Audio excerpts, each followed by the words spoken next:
Hello everybody, this is Tonetta. Good evening. I hope everybody's doing well. The topic of this video is talking about the coronavirus or COVID-19, and we have two choices, either to fight or flight. And that's what this video is going to be about. The reason why I want to do this video, of course, amid all the stuff that's going on, I'm seeing with all the people, of course, the people, whether it's common people like me, people who are working class, the employers, the government, whoever, we're all taking a fight or flight attitude and stance, I guess I put it that way. And I've noticed that among my, of course, family, peer group, social media groups as well. What I'm saying by the fight and flight, I know that's an automatic response, of course, it's a psychology taught, I guess, topic, I guess you would say. But of course, I learned that back when I was in college doing my social work degree, actually. So I know we always have, anytime there's a crisis, we always have a fight or a flight mentality. I guess I put it that way.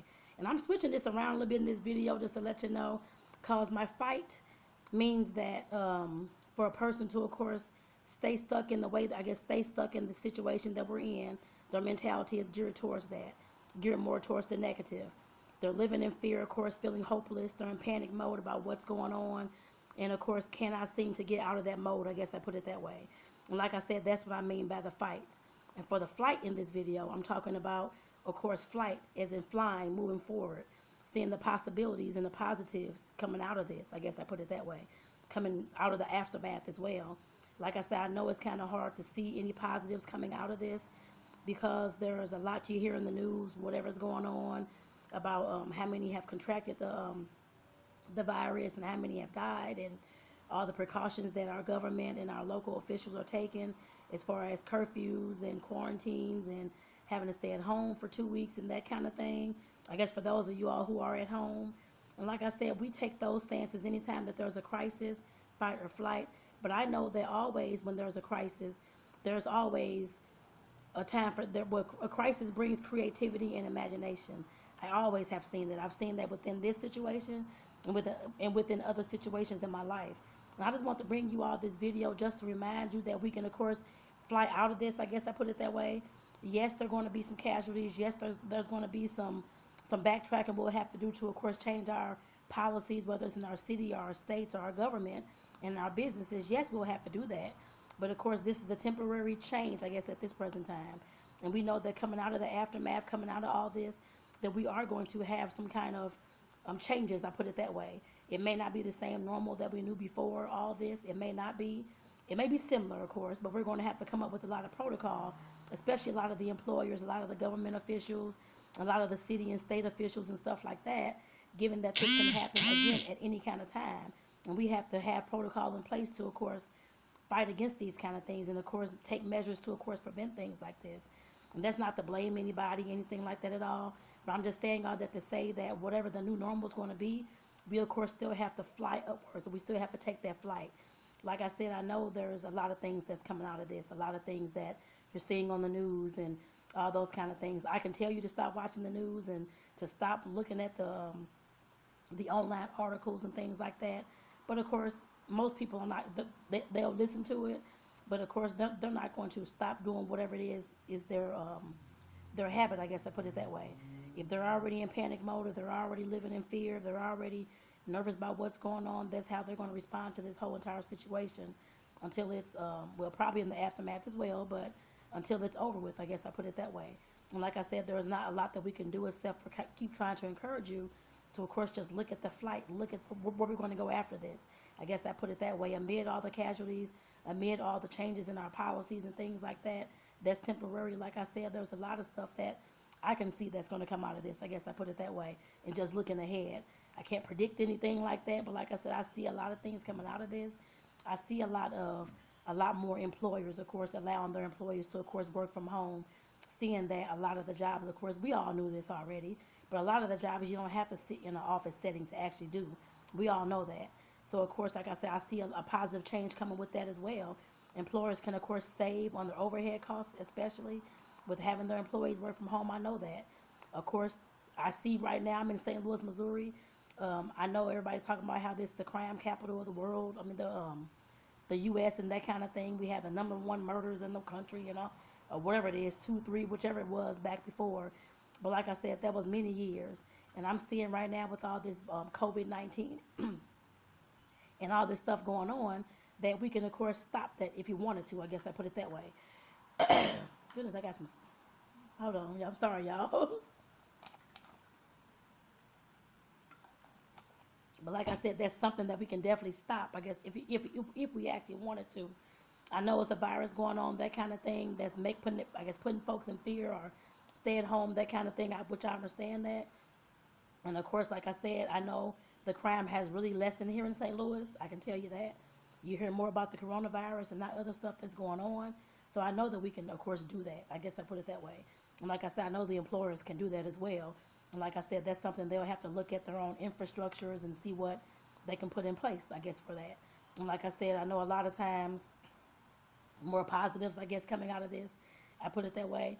I've seen, I've seen, of course, well, I know it's springtime here in St. Louis, but of course, I've seen a lot more of nature, I guess I put it that way.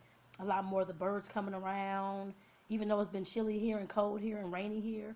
I've still been seeing a lot of that, and I even saw some articles online the other day about how the earth is, the Mother Nature, the earth is healing itself, that kind of thing, and so that's a positive, I guess I would say. Like I said, I know with all the stuff that's going on, at some point, we have to see some of the positives coming out of this. And I know there's going to be, like I said, policies put into place to, of course, attempt to protect us for the next time, I guess I'd say that, if anything like this breaks out. But like I said, I just want to remind you that, like I said in the beginning of this video, that anytime there's a crisis, I know our first man is to always fight and flight and that kind of thing and run away from the situation. But of course, fighting, of course, staying stuck and staying in the negatives and fear, that's just going to create more and more panic. Like I said, we have to know how to take flight and how to get the hell up out of there, I guess I put it that way, out of that mode and try to move towards a more positive mode so that we can, of course, take this time to, of course, increase our skills. I put it that way. Increase or I guess if you're an employee, that kind of thing, you can always take free. There's a free YouTube, I guess, which this video is going to be on YouTube. There's Google, that's free. There's all kind of groups online that's free that you can, of course, join and get information to, of course, grow your skills. Our St. Louis Public Libraries, they have online learning, and of course, you can learn how to start a nonprofit. They're like 6-week courses, actually. Learn how to start. They're all free online, twice a week. Because I've taken several of them, actually. How to create a nonprofit program, how to learn how to public speak, and the last ones I've taken were learning how to creative write and learning how to market your writing skills and how to, of course, get into that business. Those were the last 2 classes I took a few months ago. Like I said, there's all kind of things you can do to increase your skills and your skill set and your employability and your ability to, of course, have a business.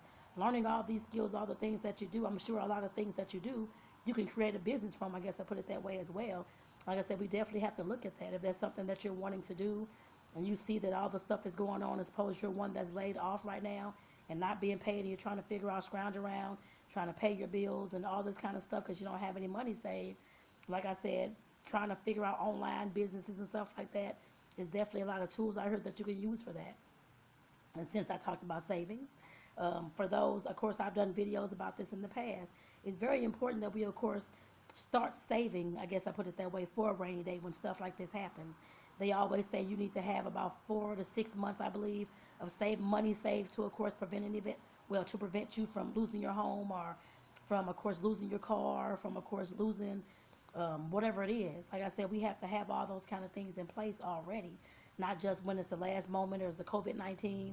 A lot of folks who are at work don't have any savings, living paycheck to paycheck, and that's probably about 85% of the people in this country, in the U.S., that's living paycheck to paycheck. But like I said, we have to curb that some kind of way.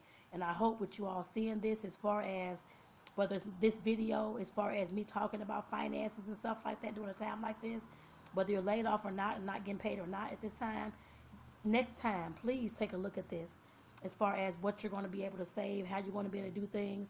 Like I said, I'm sure this is not the first time a plague or virus like this has happened. This is among several times. It's happened like this in the past. And I hope that we can prepare our households better to, of course, make sure that we have some stuff stocked up. So you wouldn't have to all go in a panic mode, buying up all the tissue and buying up all the stuff. And I'm like, okay, what's that going to do to save your life? But, like I said, we have to have some stuff, at least a few weeks of detergent and however much kind of like laundry detergent, dishwashing liquid, a few bottles of bleach already on hand, or different things like that already, like a few packs of tissue are already in the reserve, a few packs of more meat in the freezer, whatever you use, or that kind of thing. Like I said, we have to learn how to be proactive. I don't care if a situation like this is going on or not. If it's a virus, or if you actually lose your job, or you're fired from your job, or your business shut down, that kind of thing, you still have to know how to live and how to, of course, preserve yourself and your family. I guess I put it that way. And like I said, we have to take heed now. Like I said, these are some of the flight activities that we can, of course, do to, of course, implement right now, as soon as you get back to your job or making money, that kind of thing. Like I said, that's something we can easily implement. Just saving $50 every time we get paid, or $25, whatever it is. Just starting off at that small amount, you can, of course, over time, it will build. Like I said, those are things that we can start doing to, of course, protect ourselves from having to, of course, scrounge around now to find money, and you can't pay our bills, you're going to get put out, all this kind of stuff going on. We could have been prevented this, been proactive about this. Like I said, that's something that we have to learn how to do. As being a citizen, as being a family, as being a person, you have to learn how to do that. Of course, I can teach you all them on these videos all I want, but if you don't actually take the action, then what was the point?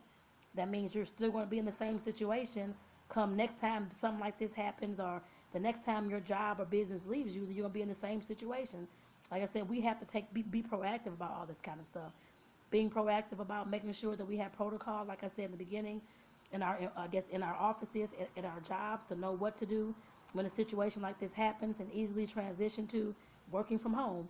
We have to have protocol, like I said, in place for saving money, and to make sure that we have a rainy day fund to make sure that we're protected anytime that our source of income leaves us. I guess I put it that way. Whether it's a business or an employee, they're, to me, about one and the same when it comes to getting income and having income flowing through your household, your bank account. If either one of those leave you, whatever, no matter what you have, and if you don't have a reserve, then you're going to be back at square one again, wondering what's going on. I got to figure out something. I got to sell this, all this kind of panic stuff. We have to learn how to cut that kind of stuff down. And like I said, as far as moving forward, with all the skills that we all have, with all the information that's online, that's free nowadays, you can, of course, increase your skill set to, of course, increase your marketability. I guess I put it that way. Whether it's to increase, like I said, your marketability for yourself as far as employment-wise, or if it's to increase your marketability as far as your own business and starting your own business, we have to start those things now and take it upon yourself. Why, if you're at home or have all this downtime, to, of course, increase those skills and to increase that education, I guess, about yourself, and I guess trying to get yourself in order. I guess I put it that way. It is about personal development, of course, as far as learning about yourself, self-awareness, that kind of thing as well. Just also keep that in mind, that you have to know who you are, where you're starting at, and where you want to go in order to get like your next steps. I guess I put it that way. So I want to say again, I'm going to go ahead and end this video shortly, but I just want to say again that this video was about fight or flight during the coronavirus or COVID-19, because I know whenever there's a crisis, there's always a fight or flight mentality that we seem to have. And like I said, the fight one is, for me, is staying stuck in fear, a negative mentality, hopeless, and in panic mode. And the flight for me is actually moving forward. It's not falling backwards. I guess I put it that way. It's more of the possibilities, what's going to come out of this, where you're going to see yourself when you come out of this, what kind of policies, protocol you can put in place in your own life and in your businesses and things like that to, of course, move forward the next time, where you will not have to fall into panic mode and fear mode. So like I said, with that, I will end this video, and I want to thank you all for tuning in. And if you have, please do comment down below. I always ask if you all, I guess, all want to comment down below, because I do want to, of course, talk to you, chat with you to see where you're at, see what's going on, to see what you're doing in your life, if you're still working at this time, if you're one of the people who need to, of course, get your bank account set up or start saving, or if you need protocol for your job, for your business. Like I said, I want to talk to you all, so definitely comment down below so we can have those chats and those talks. You never know who it may help, whoever's coming to view this video next. They may have that same issue and may need that information. So definitely let's chat down in the comments, and I'll check you all later. Alrighty.